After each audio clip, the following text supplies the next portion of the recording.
Hello everyone, welcome to deep loop. और आज हम पढ़ने वाले हैं पाइथन की एक लाइब्रेरी पांडास के बारे में। तो चलिए शुरू करते हैं।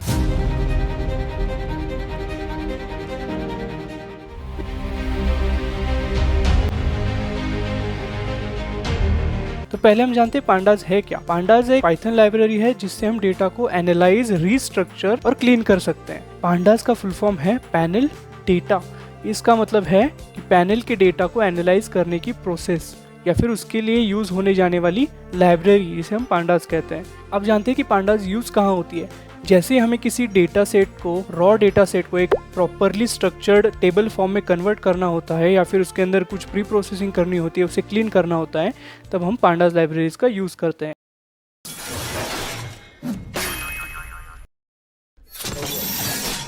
तो सबसे पहले हम उसे इंस्टॉल कर लेते हैं और अपने जुपाइटर नोटबुक में सेटअप कर लेते हैं।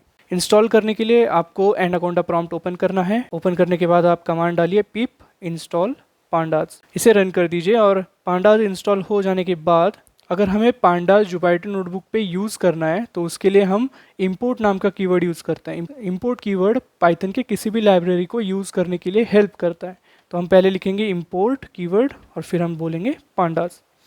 अभी फॉर एग्जांपल मुझे पांडास के अंदर के कुछ फंक्शंस या फिर मॉड्यूल्स यूज़ करने हैं तो मैं लिखूंगा पांडास डॉट फंक्शन का नाम। बट अगर मुझे पांडास बार बार नहीं लिखना है तो मैं इसके बजाय एक अल्टरनेटिव वर्ड यूज़ करूंगा, import pandas as pd, which means pd is a alias of pandas या फिर रिप्रेजेंटेटिव ऑफ पांडास। मैं हर जगह पांडास नहीं लिखूंगा, अभी पीडी लिखूंगा तो भी चलेगा। तो इसके अंदर हम पहले कंसेप्ट देखते हैं कि सीरीज क्या होता है। Series in short one dimensional data होता है या फिर एक कॉलम होता है, पर ये सीरीज एक कॉलम के अंदर एक स्ट्रक्चर्ड फॉर्मेट में स्टोर होता है। तो चलिए कोड करके देखते हैं। Import pandas as pd, data हमने एक लिस्ट ले ली 10, 20, 30। तो हम इसे कन्वर्ट कैसे करेंगे कॉलम या फिर सीरीज में। पीडी जो अलायस हमने ऊपर लिखा था उसका यूज करेंगे, डॉट इसके अंदर का एक फंक्शन यूज करेंगे सीरीज एस कैपिटल, और पैरामीटर दे देंगे अपनी list PD dot series data, और प्रिंट एस रन। तो ये हमारा डेटा प्रिंट हो गया या फिर ये डेटा हमारा एक सीरीज में कन्वर्ट हो गया। अब वैसे ही अगर हमें एक डिक्शनरी भी कन्वर्ट करनी है तो वही प्रोसेस है। डेटा, एक डिक्शनरी एज्यूम करते हैं, डेटा इक्वल टू की होंगे ए बी सी और उसके वैल्यूज होंगे 10, 20, 30। ठीक है, सिंपल है। पीडी डॉट सीरीज डेटा को पास कर दो, वेरिएबल में स्टोर कर दो और प्रिंट एस। तो ये जो ए बी सी है ये उसके लेबल्स है। लेबल्स का यूज कहाँ होता है हम आगे जान लेंगे। ठीक है, तो इसके बाद हम पढ़ेंगे डेटा फ्रेम के बारे में, जो मोस्ट इंपॉर्टेंट कंसेप्ट है पांडास का। डेटा फ्रेम यानी टू डायमेंशनल एरे या फिर टू डायमेंशनल स्ट्रक्चर, जिसे हम अपना डेटा सेट या फिर एक टेबल फॉर्मेट भी बोलते हैं। कोड करके देखते हैं। एक डेटा सेट ले लेते हैं और ये हमारा एक डेटा सेट है। नेम जिसके अंदर एक लिस्ट है, एज जिसके अंदर एक और लिस्ट है। तो डेटा फ्रेम df नाम के वेरिएबल में हम स्टोर करेंगे equal to pd dot data frame नाम का फंक्शन है। डेटा फ्रेम में डी और एफ कैपिटल है, ध्यान रखना। और इसके अंदर हम पैरामीटर दे देंगे अपनी डिक्शनरी या फिर जो लिस्ट है। डेटा फ्रेम के अंदर का जो डेटा है उसे हम एक्सेस कैसे करेंगे यूजिंग पांडास। उसके तीन तरीके हैं। पहला, नॉर्मल इंडेक्सिंग बेस्ड। मैं यहाँ पे लिख लेता हूँ नॉर्मल इंडेक्स्ड बेस्ड। ठीक है, इसके अंदर क्या होता है, हम एक कीवर्ड का यूज करते हैं आई लॉक या फिर ith लोकेशन या फिर इंडेक्स लोकेशन। इसका यूज कैसे करते हैं हम, ये हमारा टेबल है, अज्यूम कीजिए। फॉर एग्जांपल हर टेबल के एक रो को एक इंडेक्स असाइन होती है। इंडेक्स स्टार्ट होती है जीरोथ से। जीरोथ इंडेक्स से लेके हम कहाँ तक उसे एक्सेस करना चाहते हैं या फिर कौन से इंडेक्स हम उसे एक्सेस करना चाहते हैं। हम देखते हैं कि हमें कौन सा रो एक्सेस करना है, उसका इंडेक्स हम यहाँ पे दे देंगे। फॉर एग्जाम्पल मुझे अगर थर्ड रो एक्सेस करना है तो मैं यहाँ पे 2 लिख दूंगा, यानी एक इंडेक्स कम लिख दूंगा। अगर आपने इंडेक्स 2 दिया है तो वो थर्ड रो एक्सेस करेगा। दूसरा है नेम्ड या फिर लेबल बेस्ड। जैसे हमने पहले पढ़ा था, डिक्शनरी को एक डेटा फ्रेम में कन्वर्ट किया था, ए बी सी। ठीक है, इसको हमने कुछ लेबल्स दिए थे। ये कंसेप्ट कहाँ यूज होती है, फॉर एग्जाम्पल आपका कोई डेटा सेट है जिसके अंदर इंडेक्सिंग नहीं दी गई है या फिर रैंडमली वो उसके रोज सेटअप हुए हैं, तो वहाँ पे एक लेबल होता है और लेबल को एक्सेस करने के लिए यहाँ पे ith लोकेशन, जबकि यहाँ पे इंडेक्स है नहीं, तो हम सिर्फ लोकेशन का यूज करेंगे df डॉट loc और स्क्वायर ब्रैकेट के अंदर उसका लेबल मेंशन कर देंगे। ठीक है, थर्ड है कॉलम वाइज। सीधा कॉलम प्रिंट करना है तो आप कॉलम का नाम लिख दो, df स्क्वायर ब्रैकेट कॉलम का नाम नेम, और प्रिंट करके इसे एक्सेस कर सकते हैं। इसे हम कोड की मदद से भी देखेंगे। ये डेटा सेट को हम प्रिंट करेंगे df dot ilog square bracket 1, second row, ये रन कर दूंगा। रो हमने एक्सेस कर लिया। दूसरा है नेम या फिर लेबल बेस्ड, लोकेशन 1।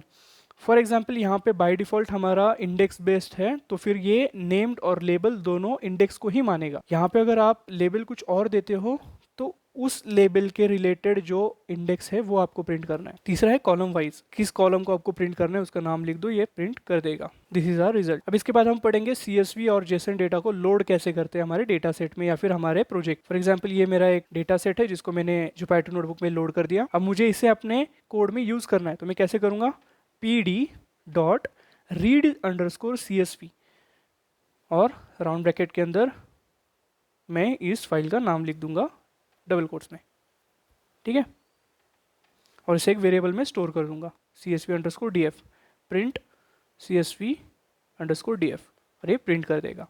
तो हमने जो डेटा सेट लोड किया था वो यहाँ पे हमने प्रिंट कर दिया है। फॉर एग्जांपल मुझे जेसन फाइल भी अगर लोड करनी है तो सिंपल है, वैसे ही एक स्टेप है, बस read_csv की बजाय आपको लिखना पड़ेगा read_json। अब आप पूछोगे जेसन फाइल क्या होती है। CSV जैसे हमारे टैबुलर फॉर्मेट में, स्ट्रक्चर फॉर्मेट में होता है, जेसन हमारा की वैल्यू पेयर में होता है, ठीक है, एक डिक्शनरी के फॉर्मेट। CSV हमारा एकदम सिंपल फॉर्मेट में होता है, इजीली रीडेबल होता है, पर जेसन हमारा लार्ज फॉर्मेट में होता है और complex to read. JSON basically API friendly होता है, so it's used in web development. Data ही किसी वेबसाइट से आ रहा है तो वो जेसन फॉर्मेट में आएगा, तो उसको आपको CSV में कन्वर्ट करना पड़ेगा। तो वो कैसे करते हैं ये देखिए, आपका ये जेसन नाम का एक फाइल है, तो आपको इसे read_json करके जुपाइटर नोटबुक में रीड करना है। मैं इसे एक वेरिएबल में स्टोर कर दूंगा और ये रीड हो गया।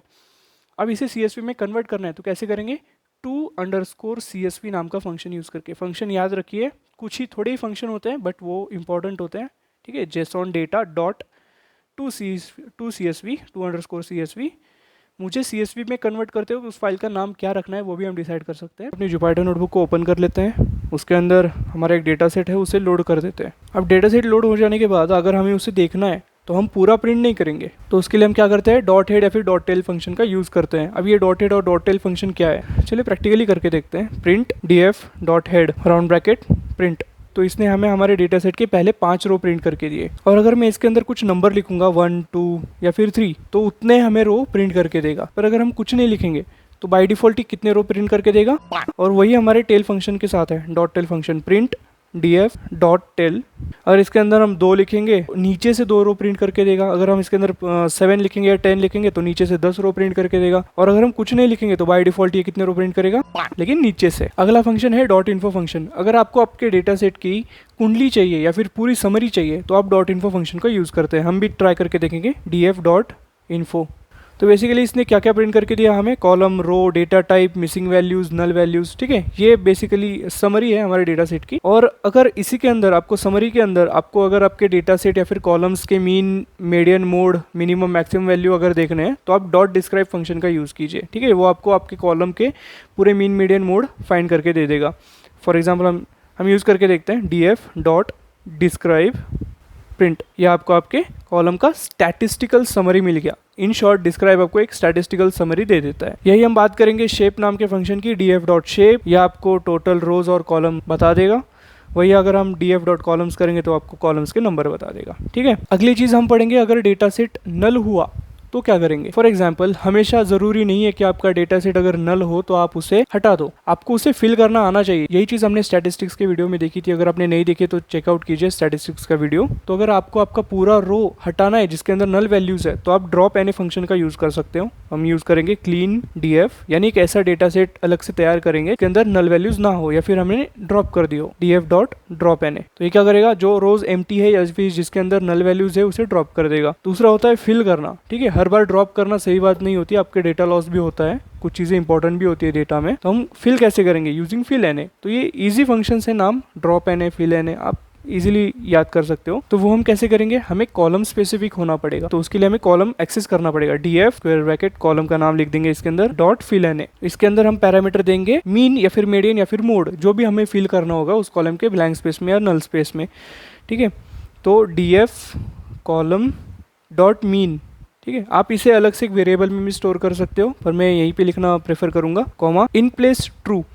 अब ये इन प्लेस ट्रू क्या है, तो सबसे पहले आप जान लीजिए, अगर आप ये नहीं लिखोगे तो होगा क्या, तो होगा ये कि ये जो फंक्शन एग्जीक्यूट होगा ये एग्जीक्यूट होगा इस डेटा सेट के कॉपी के ऊपर, ठीक है। ये एक्चुअल डेटा सेट में कोई डिफरेंस नहीं करेगा या फिर कोई चेंजेस नहीं करेगा। अगर आपको एक्चुअल डेटा सेट में चेंज करना है, नल वैल्यूज हटाने हैं, तो आपको इन प्लेस ट्रू करना पड़ेगा। अगर आपको फिल एन ए किसी मीन मेडियन मोड से नहीं करना है, सीधे किसी नंबर से करना है, तो आप सीधा नंबर भी लिख सकते हो। फिल एन ए 0 से करना है तो मैं 0 लिख दूंगा, 2 से करना है तो 2 लिख दूंगा, वॉट एवर। पर अगर इन प्लेस ट्रू कर दूंगा तो वो एक्चुअल डेटा सेट में चेंज करेगा। अब हम बढ़ते हैं अपने अगले कंसेप्ट की तरफ, फॉर्मेट फिक्सिंग। डेटा सेट में फॉर्मेट्स अलग अलग भी हो सकते हैं। फॉर एग्जांपल आपका कोई कॉलम है जिसके अंदर डेट एंड टाइम है, तो उसका डेटा टाइप दिखाएगा डेट, लेकिन अगर उसके बीच में कुछ स्ट्रिंग है या फिर कुछ एनोनिमस फॉर्मेट है तो वो ऑब्जेक्ट नाम का दिखाएगा। पर वो एनोनिमस को हम हटाए कैसे, तो उसके लिए हम यूज करते हैं टू डेट टाइम फंक्शन का। Errors equal to coerce. अब ये एरर्स इक्वल टू कोएर्स क्या है, सिंपल है। कभी कभी कुछ फॉर्मेट लीगल फॉर्मेट में होती ही नहीं है डेट एंड टाइम के, ठीक है। अभी एरर पैरामीटर क्या करता है, आपका कुछ ऐसा डेट है जो कि इनवैलिड है, जैसे 30 फरवरी या फिर 32 जैन, तो ये इनवैलिड डेट्स है। तो इनवैलिड डेट्स को ये नैन कर देता है, फिर एन में रिप्रेजेंट कर देता है, जिससे हमें पता चल जाता है कि हमने कुछ गलतियां की है डेट एंड टाइम में। अब हम बात करेंगे अपने अगले फंक्शन की, टू न्यूमेरिक। फॉर एग्जाम्पल आपका कोई कॉलम है जो पूरा न्यूमेरिकल फॉर्मेट में है, लेकिन उसके अंदर बीच में कुछ ऐसे नंबर्स है जिनका डेटा टाइप स्ट्रिंग है, उन्हें डिक्लेयर स्ट्रिंग करके दिया गया था। अभी वो दिख तो इंटीजर रहा है लेकिन उसका डेटा टाइप स्ट्रिंग है, तो इसको डिटेक्ट करके हमें चेंज करने वाला फंक्शन देखेंगे हम लोअर या फिर अपर केस का। फॉर एग्जाम्पल हमें एक स्ट्रिंग दी गई है या फिर हमें स्ट्रिंग का एक कॉलम दिया गया है जिसे हमें अपर केस में करना है या फिर लोअर केस में करना है, तो हम क्या करेंगे, सिंपली str.lower। तो हमें लोअर जो फंक्शन है वो स्ट्रिंग फंक्शन के अंदर है, str.upper आप वो भी लिख सकते हो अगर आपको अपर केस में कन्वर्ट करना है। तो ये हमारा डेटा सेट लोअर केस में कन्वर्ट हो गया। अगली कंसेप्ट हम पढ़ेंगे डुप्लीकेट डेटा। फॉर एग्जांपल एक कॉलम है जिसके अंदर बहुत सारे डुप्लीकेट्स हैं। पहली बात, हमें अगर कोई डेटा एनालाइज करना है तो हम पैटर्न ढूंढते हैं, और डुप्लीकेट्स होने की वजह से हमें पैटर्न मिलता ही नहीं है, जिसकी वजह से हम एनालाइज कर ही नहीं पाते।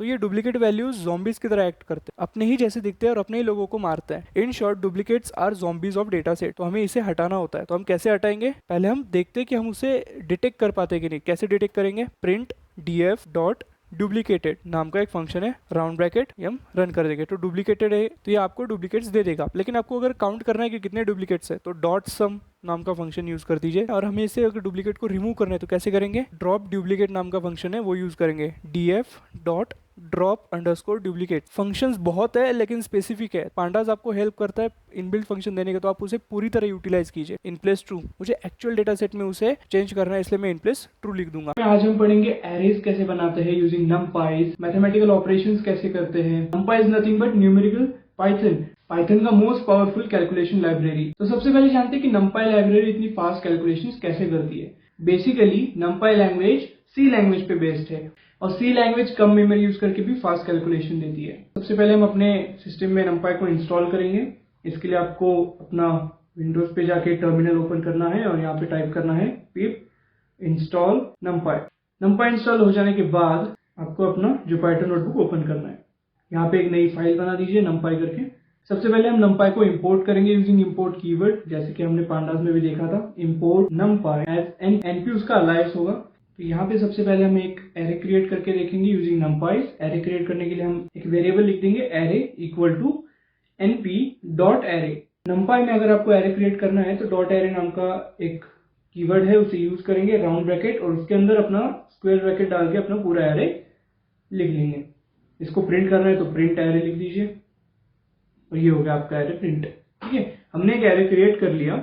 अब हम देखेंगे कि हमको अगर एरे क्रिएट करना है लेकिन उसके अंदर जो कंटेंट्स है वो हमें कोई एक स्पेसिफिक नंबर डालना है या फिर 0 डालना है, 1 डालना है, तो हम उसे कैसे बनाएंगे, np डॉट जीरोज, और राउंड ब्रैकेट में कितने जीरोज डालने हैं उस ब्लैंक एरे में वो हम नंबर डाल देंगे, 5 लेट्स अज्यूम, और फिर से प्रिंट कर देंगे। ये हमारे 5 जीरोज प्रिंट हो गए। अगर आपको ऐसे ही 1 प्रिंट करना है तो 1 लिख दीजिए। ये सिर्फ जीरोज और 1 के लिए ही एप्लीकेबल है, आप इसके यहाँ पे 2 लिख के नहीं कर सकते। अगर हमारे एरे में हमको ऐसे नंबर्स डालने हैं जो कि इवन हो या फिर ऑड हो या फिर एक स्पेसिफिक डिफरेंस के बाद वो रिपीट हो रहे हो, तो हम क्या करेंगे पता है, np डॉट ए रेंज नाम का फंक्शन है, अरेंज नहीं, ए रेंज स्क्वायर ब्रैकेट, हमें कहां से लेके कहां तक प्रिंट करना है। तो इसका पैरामीटर होगा 0 से लेके 10 तक, हमें 0 से लेके 10 तक उसे प्रिंट करना है। लेकिन बाय डिफॉल्ट इसका डिफरेंस 1 होता है, इसलिए हमें ये 1 से इंक्रीमेंट करके देता है। लेकिन हमें जो 0 से 10 तक जाना है, हमें अगर 2 से इंक्रीमेंट करना है हर एलिमेंट, तो हम यहाँ पे 2 लिख देंगे और इसे प्रिंट करके देख लेंगे। तो ये हमारा एरे कैसे प्रिंट हो गया, 0 2 4 6 8। पर इसमें एक और चीज आपको देखनी होगी कि हमने जो अपर लिमिट दिया है जैसे कि 10, ये वो प्रिंट नहीं कर रहा। तो यहाँ पे एक चीज ध्यान में रखना है कि अपर लिमिट इज एक्सक्लूडेड। दूसरी हम बात करेंगे, अगर फॉर एग्जांपल आपको नंपाइज में ऐसी भी सिचुएशन आती है हमारे डेटा सेट में कि यहाँ पे हमको रैंडम नंबर्स प्रिंट करने होते हैं, कोई भी रैंडम नंबर हमें अज्यूम करके प्रिंट करने होते हैं, तो हम कोई भी नंबर नहीं डालते हैं, फिर बहुत टाइम कंज्यूमिंग हो जाता है।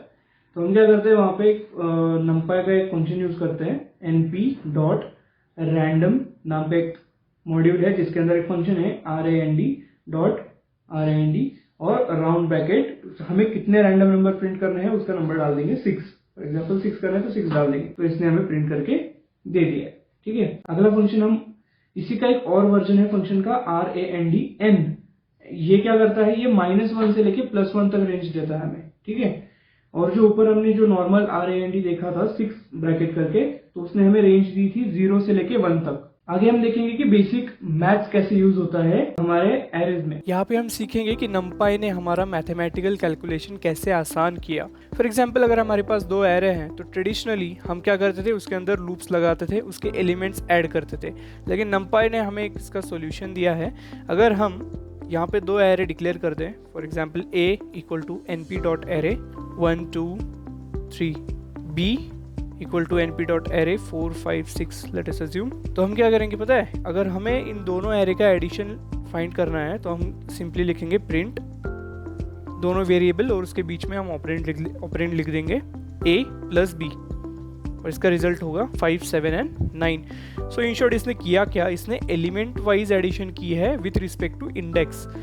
ए एरे का 0th इंडेक्स और बी एरे का 0th इंडेक्स को इसने ऐड किया है। ऐसे ही अगर हम इसको सब्ट्रैक्ट करना चाहे तो हम सब्ट्रैक्ट भी कर सकते हैं। ये एलिमेंट वाइज ही करता है सारे ऑपरेशंस बेसिक मैथ्स के। और इसके अंदर कुछ एग्रीगेशन फंक्शंस भी आते हैं। हमारे ये जो एरे है ए एरे लेट्स अज्यूम, इसका हमें अगर टोटल सम निकालना है तो हम क्या करेंगे, डॉट सम नाम का फंक्शन यूज करेंगे, array A dot some bracket, और इसे प्रिंट कर देंगे तो ये हमारे पूरे एरे का सम दे देगा। अगर हमें मैक्सिमम एलिमेंट ढूंढना है तो हम डॉट मैक्स लिखेंगे, डॉट मीन लिख देंगे। ये वैसे ही है ट्रेडिशनली जैसे बाकी सारे प्रोग्रामिंग लैंग्वेजेस में होता है, बस नंपाई ने इसे एक आसान तरीके से हमें दे दिया है। अगली कंसेप्ट हम पढ़ेंगे मैट्रिक्स मल्टीप्लिकेशन। अब समझते हैं मैट्रिक्स क्या होता है। Matrix is nothing but 2D array, 2 dimensional array जिसके अंदर रोज और कॉलम्स के अंदर एक नंबर फॉर्म में डेटा होता है। ये मैट्रिक्स किस काम का हमारे, आप समझो जो हमारे इमेजेस होते हैं, हमें आगे इमेजेस के ऊपर काम करना होगा, इमेज प्री प्रोसेस करनी होगी, तो जो हमारे इमेजेस होते हैं वो इमेजेस होते हैं पिक्सेल्स के फॉर्मेट में। तो अगर हमें पिक्सेल्स के फॉर्मेट में अगर काम करना है तो पिक्सेल्स आर नथिंग बट वो भी एक तरह के मैट्रिक्स है।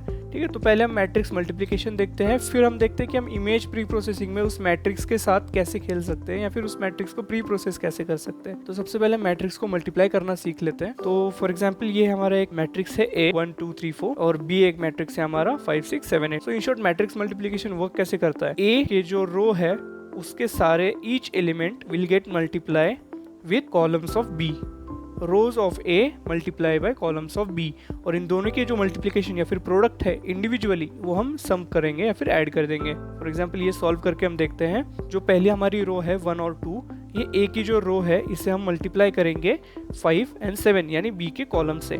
सो 1 into 5 5 plus 2 into 7 14, so 5 plus 14 is 19। तो हमारा जो रिजल्टेंट मैट्रिक्स है या फिर आंसर मैट्रिक्स है उसका 0th इंडेक्स पे क्या आएगा, 19 आएगा। सो नंपाई ने इसे कैसे आसान किया पता है, डॉट नाम के एक फंक्शन से।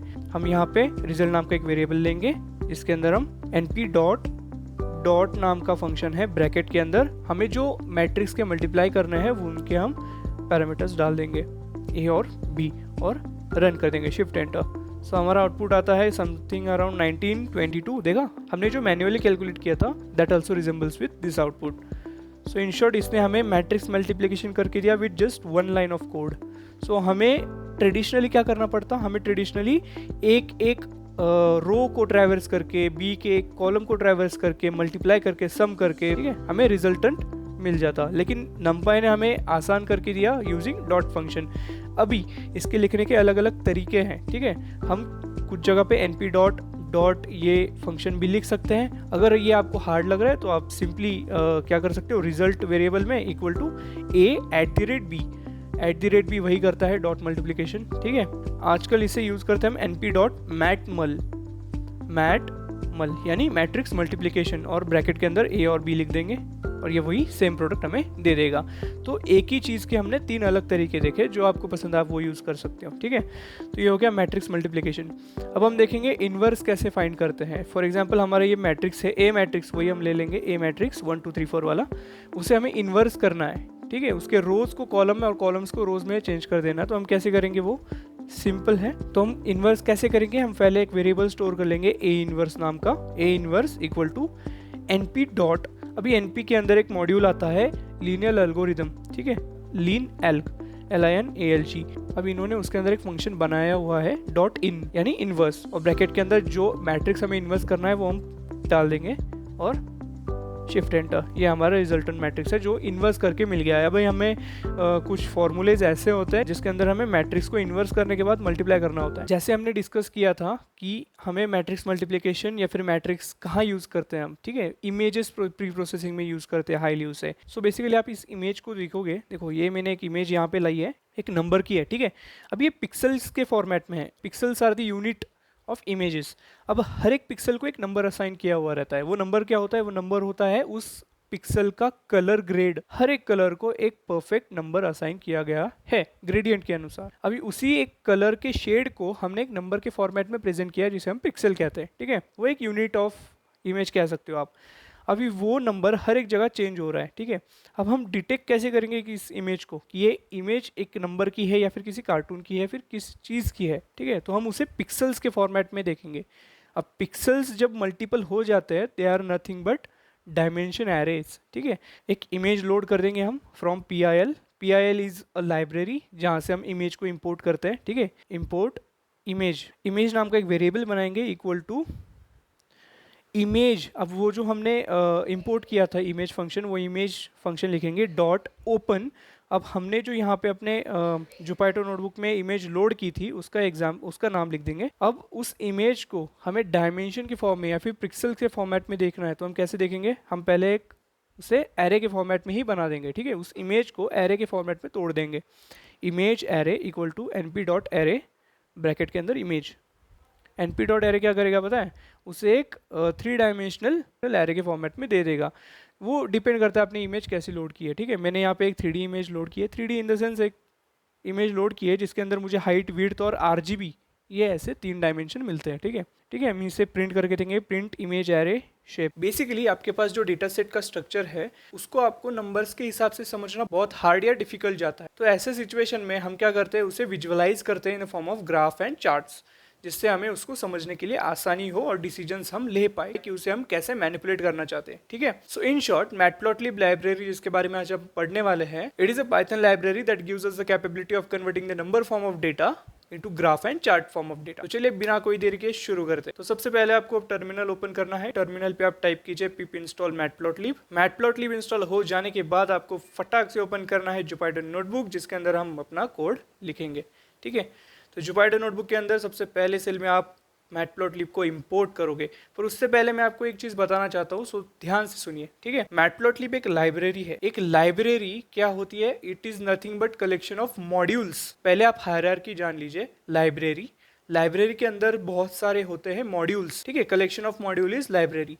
अब उसी मॉड्यूल्स के अंदर डिफाइन होते हैं अलग अलग फंक्शंस, ठीक है। सो collection of functions is module. ये आप हायरार्की समझ जाओ, लाइब्रेरी, मॉड्यूल, फंक्शंस, ठीक है। तो यहाँ पे हम सबसे पहले मैटप्लॉटलिब लाइब्रेरी के अंदर पाइप्लॉट नाम का एक मॉड्यूल है, उसे ओपन करेंगे। पाइप्लॉट क्या करता है, पाइथन थ्रू प्लॉटिंग करता है पॉइंट्स या फिर डेटास की in the form of graph, ठीक है। तो हम मैटप्लॉटलिब से पहले import matplotlib dot pyplot as PLT। इसके बाद आपको सबसे पहले हम अपना यहाँ पे डेटा डिफाइन करेंगे।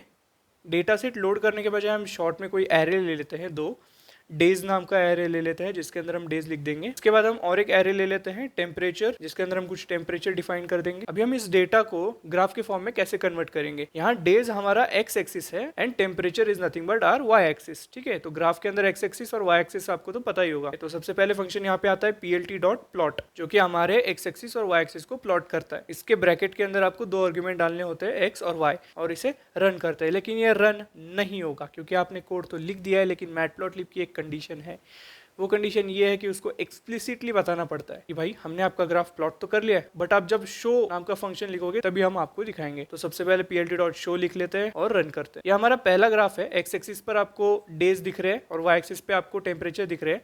सो ये लाइन जो आती है ये बताती है आपको टेम्परेचर कैसे ऊपर नीचे होता है अकॉर्डिंग टू डेज, या फिर रिलेशन दिखाता है एक्स और वाई एक्सिस का। अभी ग्राफ तो बन गया है लेकिन ये कुछ अधूरा अधूरा सा दिख रहा है, ठीक है। तो चलिए इसको कस्टमाइज करते हैं। सो बेसिकली इसको कस्टमाइज करने के लिए आपको सबसे पहले यहाँ पे 2-3 फंक्शंस के नाम जानने होंगे, टाइटल, एक्स लेबल और वाई लेबल। पहले हम टाइटल यूज करके देख लेते हैं। plt.title, टाइटल के अंदर आप ग्राफ को जो टाइटल दे सकते हो, जो देना है वो आप दे दो। मैं यहाँ पे लिख दूंगा पुणे का टेम्परेचर। उसके बाद आता है plt.xlabel, एक्स लेवल के अंदर लिख दो डेज जो कि है। वाई लेवल के अंदर लिख दो plt.ylabel टेम्परेचर। अभी वो सेल्सियस में या फ़ारेनहाइट में वो आप डिसाइड कर लो। अभी ये टाइटल, एक्स लेवल और वाई लेवल की वजह से आपका ग्राफ और अच्छे से इन्फो दिखा रहा है या फिर डिफाइन भी हो रहा है। तो इसके बाद हम देखेंगे थोड़ी स्टाइलिंग, ठीक है। यहाँ पे हम देखेंगे कलर, मार्कर और लाइन स्टाइल। अभी ग्राफ के अंदर जो लाइन है उसके बजाय हम कुछ और डाल सकते हैं क्या, या फिर उसको पॉइंट आउट करने के लिए कुछ मार्कर्स डाल सकते हैं क्या, कोई अलग कलर यूज कर सकते हैं क्या? तो कर सकते हैं। सबसे पहले आपको plt.plot नाम के जो फंक्शन है उसमें आ जाना है। तो सबसे पहले डेज और टेम्परेचर के बाद कोमा लगा दो, कलर इक्वल टू रेड लिख दो, जो आपको चाहिए वो कलर लिख दो। मैं रेड लिख देता हूँ। उसके बाद हम लिख देंगे मार्कर, मार्कर में लिख देता हूँ 0। आपको जो पॉइंट लिखना है यहाँ पे लिख दो, डॉट, स्टार, आपकी मर्जी। लाइन स्टाइल लिख दो, मैं डबल डैश लिख लेता हूँ और बाकी का वैसे ही रहने देते हैं और रन कर देते हैं। तो ये हो गया हमारा ग्राफ, ठीक है। सुंदर दिख रहा है ना। सो इन शॉर्ट मैटप्लॉटलिब में हमने क्या क्या सीखा आज। तो मैटप्लॉटलिब मतलब क्या, डेटा को विजुअलाइज करने की एक लाइब्रेरी है। और उसके बाद ग्राफ कैसे बनाएं, तो सिंपल है। पहले ग्राफ बनाने के लिए डॉट प्लॉट नाम की एक फंक्शन है। ग्राफ कैसे दिखाएं, ग्राफ दिखाने के लिए plt.show। ग्राफ को कस्टमाइज कैसे करें, तो इसके लिए कस्टमाइज करने के लिए आपके पास title, X label, Y label, colour, marker, ऐसे कुछ फंक्शंस है, पैरामीटर्स है जो आप यूज कर सकते हो, ठीक है। तो आज के लिए इतना ही। और हाँ, लाइक, शेयर और सब्सक्राइब करना मत भूलना।